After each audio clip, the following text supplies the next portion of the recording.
ಇದು ಒಳಗಡೆ ಅಂತ ಒಳಗಡೆ ಇರುವಂತ ಒಂದು ಇದು ಎಲ್ಲ ಫ್ಯಾಮಿಲಿ ಕೂತ್ಕೊಂಡು ತಿನ್ಬೋದು. ಚೆನ್ನಾಗಿದೆ ಚೆನ್ನಾಗಿದೆ ನೋಡಿ. ಒಂದು 10 ಜನ ಒಂದೇ ಸರಿ ಫೀಲ್ಡ್ ಹಾಕೋದು ತಿನ್ಬೋದು ನೋಡಿ. ನೋಡಿ ಈ ಕಡೆ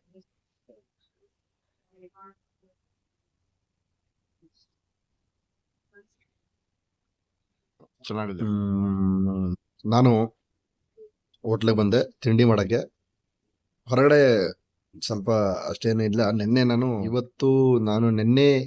ತಿಂದ ಒಂದು ಚಿಕನ್ ಕರಿ ಮತ್ತೆ 4 ರೋಟಿ ಹಾಫ್ ರೈಸು 320 ರೂಪಾಯಿ ತಗೊಂಡ್ರು. ಇವತ್ತು ಮತ್ತೆ ಬಂದಿದ್ದೀನಿ. ಆಲೂ ಪರೋಟ ಎರಡು ಆಲೂ ಪರೋಟ ಅಂದ್ರೆ ಒಂದೇ ಇಷ್ಟು ದೊಡ್ಡ ತಟ್ಟೆ ತರ ದೊಡ್ಡದಿರ್ತದೆ. ಅದಕ್ಕೆ 4 ಪೀಸ್ ಪಿಜ್ಜಾ ತರ ಕಟ್ ಮಾಡ್ಕೊಡ್ತಾರೆ. 4 ಪೀಸ್ ಪಿಜ್ಜಾ ತರ ಕಟ್ ಮಾಡ್ಕೊಡ್ತಾರೆ. ಇನ್ನೊಂದು ಅರ್ಧ ಇದೆ. ರೇಟ್ ಜಾಸ್ತಿ ಇಲ್ಲ. ರೆಸಾರ್ಟ್ ಕೂಡ ಚೆನ್ನಾಗಿದೆ. ಚೆನ್ನಾಗಿ ರೆಸಾರ್ಟ್ ಇದೆ. ಆದ್ರೆ ಹೊರಗಡೆ ಇರುವಂತ ಪ್ರೈಸು ಒಳಗಡೆ ರೆಸಾರ್ಟ್ ಅಲ್ಲಿ ಇಲ್ಲ. ಹೊರಗಡೆ ನಾನು ತಿಂದೆ ಬಟೂರ ಮತ್ತೆ ಚೋಲೆ ಭಟೂರಾಗೆ 100 ರೂಪಾಯಿ ತಗೊಂಡ. ಇದೇ ಸ್ಪೆಷಲ್. ಇದರಲ್ಲಿ ನಾನು ನಮ್ಮ ಕೋಟೆಲಿ ಹೇಗೆ ಕೂಲ್ ಲ್ಯಾಂಡ್ ಹೇಗಿದೆ ಅದೇ ತರ ಒಂದು ರೆಸಾರ್ಟ್ ಇದು, ರೆಸ್ಟೋರೆಂಟ್ ಇದು. ಬಂದಿದ್ದೀನಿ ನಾನು ತಿನ್ನಕ್ಕೆ. ನೋಡಿ 50 ರೂಪಾಯಿ ಒಂದು ಆಲೂ ಪರೋಟ. 50 ರೂಪಾಯಿ 2 ತಗೊಂಡೆ.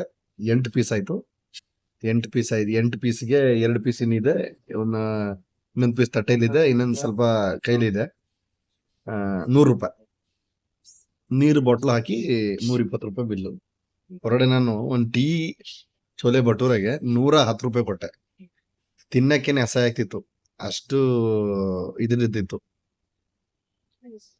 ಈ ಕಡೆ ಫುಡ್ಡು ಹೊರಗಡೆ ಹೆಂಗ್ ತಿಂತಾರೋ ಈ ತರ ಫುಡ್ ಅಂಗಡಿಲಿ ಬಂದು ತಿನ್ಬಾರ್ದ, ಈ ತರ ಹೋಟೆಲ್ ಬಂದು ತಿನ್ಬಾರ್ದಂತ. ಚೆನ್ನಾಗಿರೋ ಫುಡ್ ಸಿಗ್ತದೆ. ಸೂಪರ್ ಆಗಿದೆ ಮಗ. ಮನೆ ನೆನಪು ಬರ್ತದೆ. ಸ್ವಲ್ಪ ಸ್ಮೆಲ್ ಬರ್ತಾ ಇದೆ. ಮೊಸರಿಗೆ ದುಡ್ಡು ಕೊಡಲ್ಲ ನಾನು. ಮೊಸರು ತಿನ್ನೋದೇ ಇಲ್ಲ ನಾನು. ನೆಗಡಿ ಆಗಿದೆ ಆ ಕಾರಣದಿಂದ ಹಾಲು ಪರೋಟ ತಿಂತಿದ್ದೀನಿ. ಚೆನ್ನಾಗಿದೆ. ಬಾಯ್, ಧನ್ಯವಾದ.